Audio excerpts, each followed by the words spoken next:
The Lords of Easy Money, How the Federal Reserve Broke the American Economy, by Christopher Leonard. Picture this.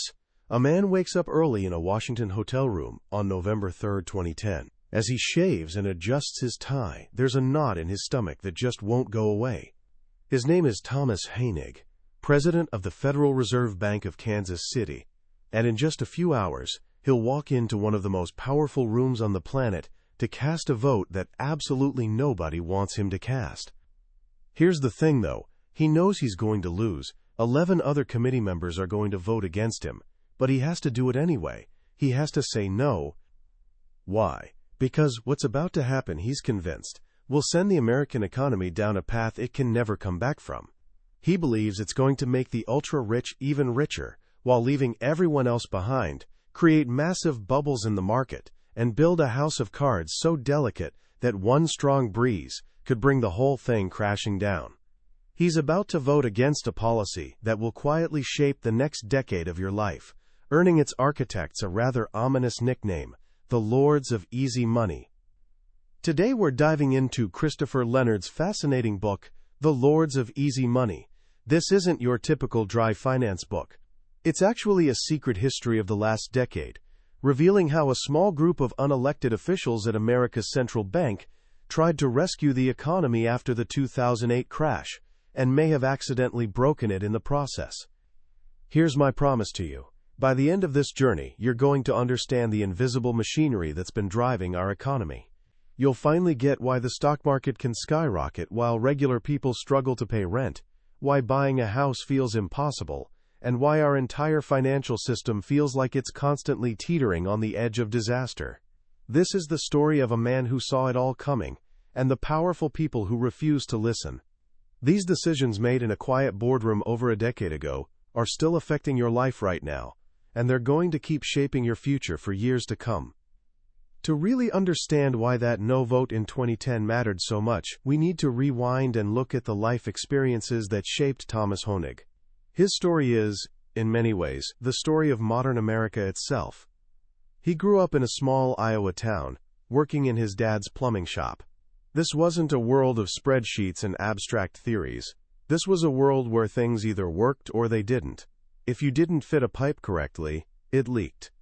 Pretty simple. This worldview got reinforced big time during his tour in Vietnam. As an artilleryman, his job was all about math and consequences. He and his team would sit in a bunker, calculating trajectories to make sure a 100-pound artillery shell landed exactly where it needed to be. A mistake wasn't just a bad test score. It could cost lives. You gathered your data, did your calculations, double-checked everything, and never forgot that your actions had real, powerful consequences in the real world. When he returned home, he studied economics and joined the Kansas City Federal Reserve in 1973. That's where he got the education that would define his entire career. He was working on the front lines during what we call the Great Inflation of the 1970s. Now, most people hear inflation and think about gas prices or grocery bills going up. That was definitely happening.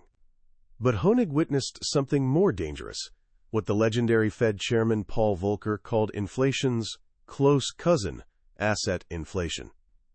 Think about it this way.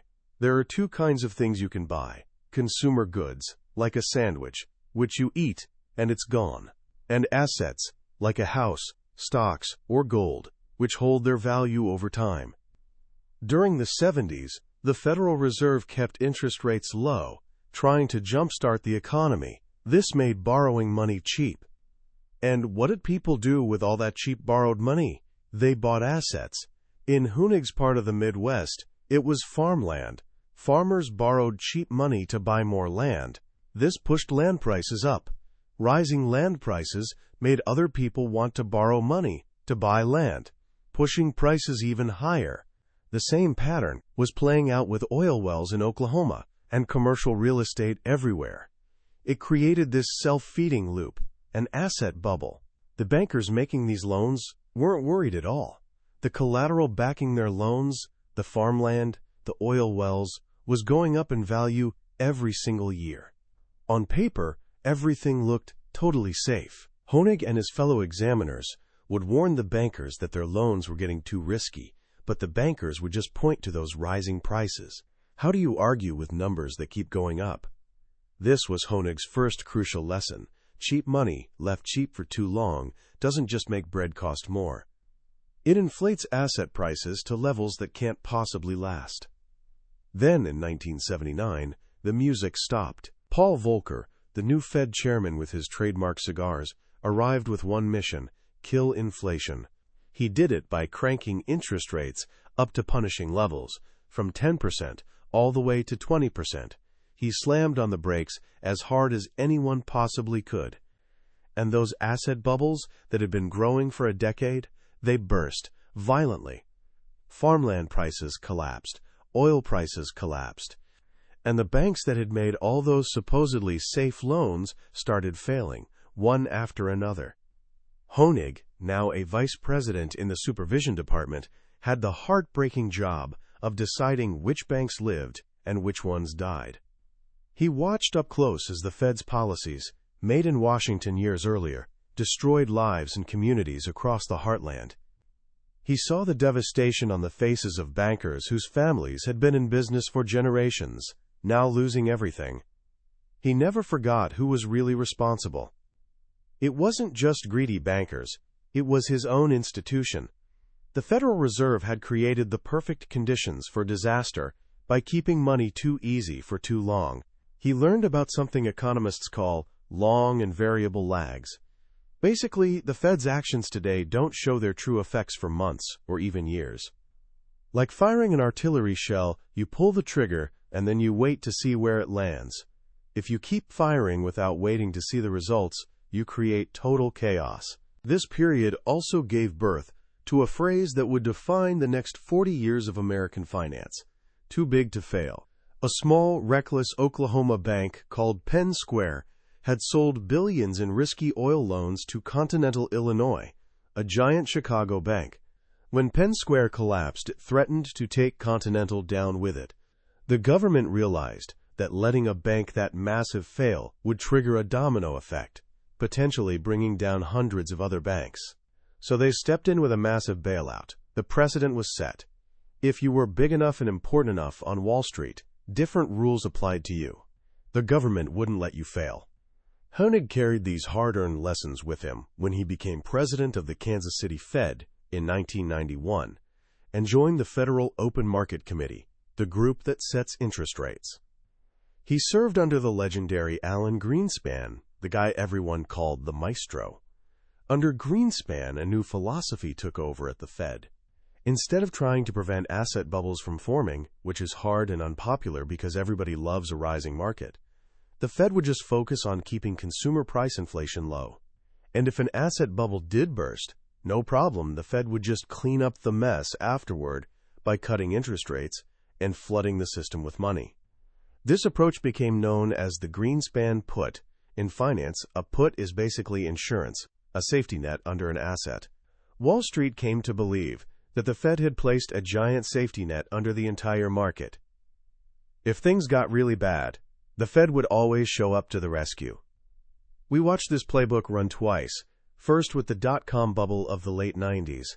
The Fed kept money cheap, fueling an absolute frenzy in internet stocks. When that bubble popped in 2000, what did the Fed do? It cleaned up the mess by slashing interest rates to historic lows. And where did all that cheap money flow? Right into the next bubble, housing. By keeping rates at just 1% for a year, the Fed helped create the biggest housing bubble in American history. Looking back years later, Honig admitted his own regret. He'd voted for those low rates at the time, thinking they were necessary. He came to see it as a terrible mistake. When you keep rates very low, he said, you are inviting bubbles. And that bubble, as we all remember, exploded in 2008, triggering the global financial crisis. The entire global financial system essentially froze up. It was a catastrophe that threatened to trigger another Great Depression. This is where our story really kicks into high gear. The 2008 crisis transformed the Federal Reserve from an important institution into the most powerful economic force on the entire planet. Under its new chairman, Ben Bernanke, the Fed responded with overwhelming force. Here's some perspective From when it was founded in 1913 until 2008, the Fed had gradually created about $847 billion. Then, in just over a year following the crash, the Fed printed $1.2 trillion more. A century's worth of money creation happened in the blink of an eye. This new money was created in a very specific way. The Fed deposited it directly into the accounts of about 24 giant financial firms called primary dealers, basically the biggest banks on Wall Street. Honig voted for these emergency actions. The financial system was literally on fire, and the Fed was the only fire department available. You had to put the fire out. But by 2010, the immediate crisis was over. A slow, painful recovery was starting to take shape, and the Fed faced a massive choice about what the new world would look like. Ben Bernanke and most of the committee believed the recovery was too weak. Unemployment was still painfully high at 9.6%. Their solution? Do more. Do something radical. Something that had never been tried before as a deliberate stimulus. It had this boring, technical-sounding name that seemed almost designed to make your eyes glaze over. Quantitative easing, or QE for short. This brings us back to that hotel room on November 3, 2010. Thomas Honig knew exactly what QE meant. This wasn't just more of the same. This was a completely new regime. So what exactly is quantitative easing? Let's break it down simply. Imagine the economy as a giant seesaw. On one end, you've got super safe investments, like long-term government bonds, especially 10-year Treasury bonds. Think of this as Wall Street's savings account, where big investors like pension funds and insurance companies park their money to earn a small but reliable return. On the other end, you've got risky investments, stocks, corporate debt, speculative real estate, all that stuff. Normally, money balances itself between these two ends, but the Fed wanted to force money off the safe end and push it onto the risky end. They believed this would make banks lend and investors invest, jump-starting the whole economy. Quantitative easing was their tool to tip the seesaw. The Fed announced it would print $600 billion out of thin air. And what would they buy with that money? Those safe, 10-year Treasury bonds.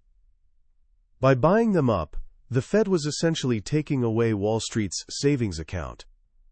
All that newly created cash suddenly had nowhere safe to go. It was under intense pressure to find a new home. So it got pushed out onto the risky side of the seesaw. Economists call this the search for yield. When you can't earn anything on safe investments, you're forced to search for returns, yield, in riskier places. That was the plan, and Thomas Honig was absolutely horrified. He sat in those meetings and listened to all the arguments. In his final dissent, he laid out his warnings.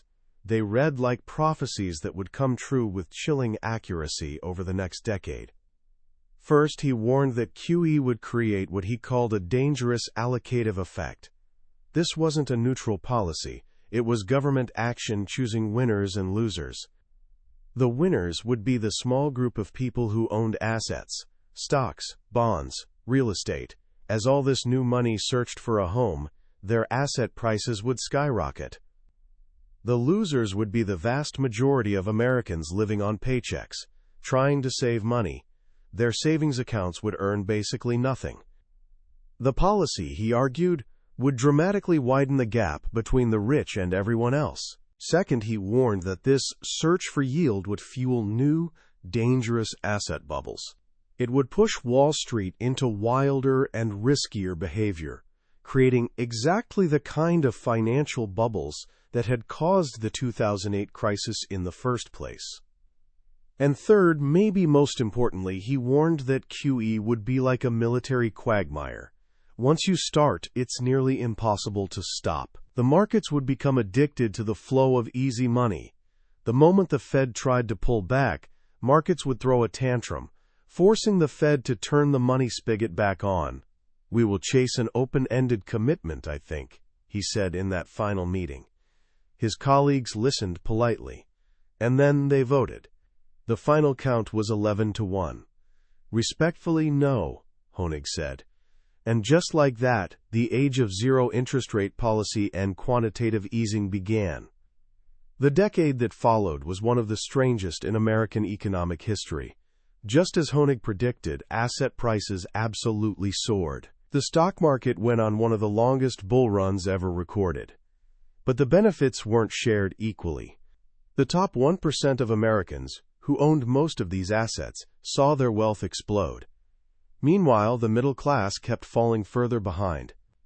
The search for yield transformed corporate America in profound ways. We can see this through the story of a man who would eventually become the most powerful banker in the world, Jerome Powell. Before becoming Fed chairman, Powell was a partner at the Carlyle Group, a massive private equity firm. Private equity is a business model that runs on debt. The basic playbook is to use a little of your own money, borrow a whole lot more, buy a company, stick that debt onto the company's books, and then try to sell it a few years later for a profit. In 2002, Powell led a deal to buy Rexnord, an industrial company in Milwaukee that made things like specialty ball bearings and conveyor belts. Carlyle put up about $360 million of its own money and borrowed over $500 million more to buy the company. That debt became Rexnord's problem to deal with. For workers at Rexnord, like a guy named John Feltner, the pressure of this debt hit immediately. They were forced to take pay cuts to keep jobs from moving to a non-union state.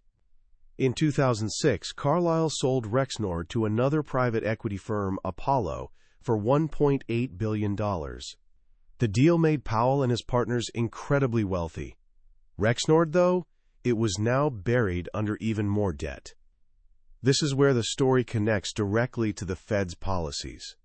After 2010, with zero interest rates and QE in full swing, the world was absolutely flooded with cheap money desperately looking for somewhere to go.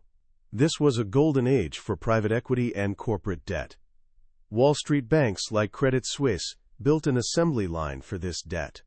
They helped companies like Rexnord issue leveraged loans, risky corporate debt, and then package them into complex products called collateralized loan obligations, or CLOs. These CLOs got sold off to pension funds, insurance companies, and other investors who were desperate for any kind of return. The demand was insatiable. There was so much cash chasing these loans that investors stopped caring how risky they actually were. They accepted loans with fewer and fewer protections, known as covenant-light loans.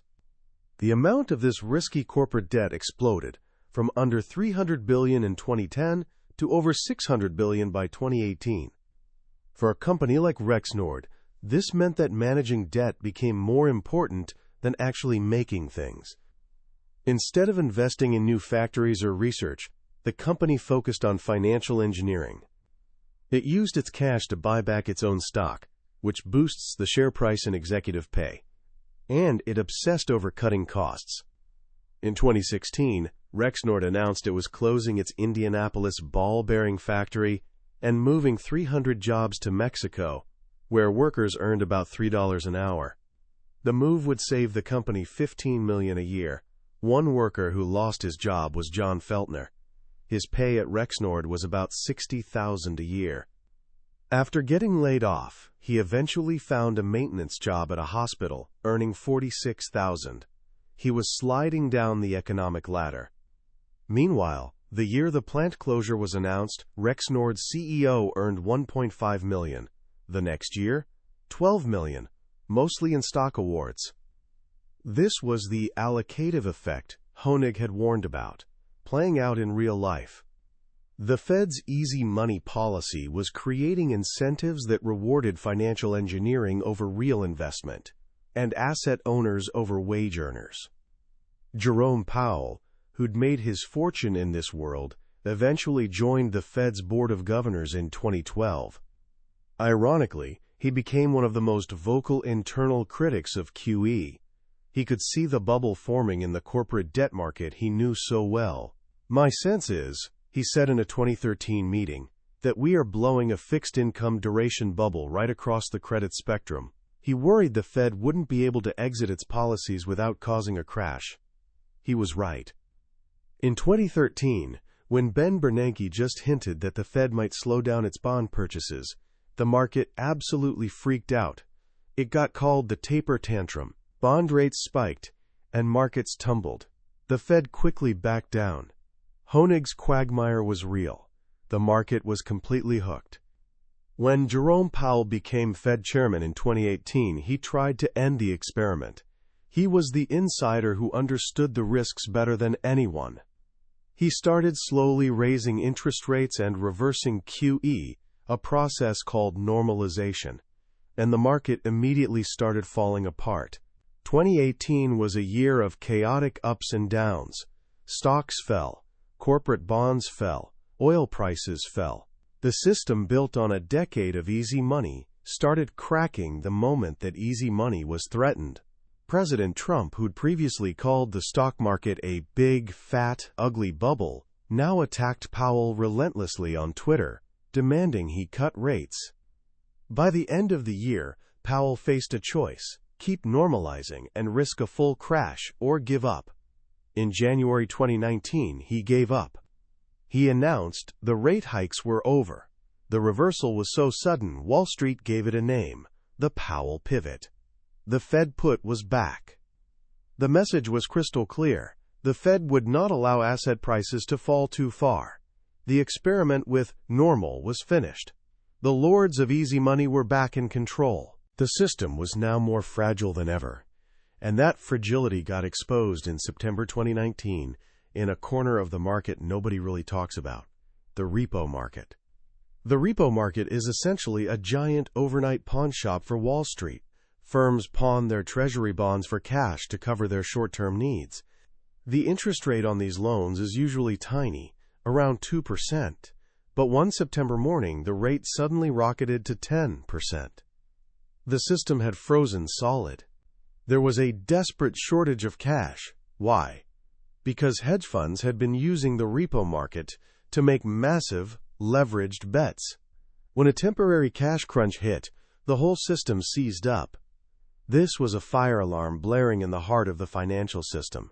And this was happening before the pandemic hit. The Fed responded with an invisible bailout, pumping hundreds of billions into the repo market to keep it from collapsing. Powell then announced a new program, which he insisted was not QE, to permanently increase cash reserves in the banking system. The Fed was trapped. It couldn't stop creating money without the system breaking down. And then, just months later, the pandemic arrived. The coronavirus wasn't just a health crisis. It was the pin that finally found the everything bubble. The shutdown of the global economy triggered a panic faster and more violent than 2008.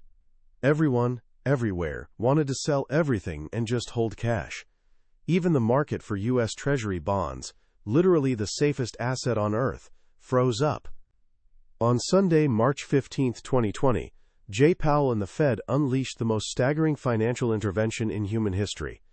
In one weekend, they did everything they'd done in 2008, and then some. They slashed interest rates back to zero. They launched a new, unlimited round of QE, promising to buy as many bonds as it took. And then they crossed a line they'd never crossed before.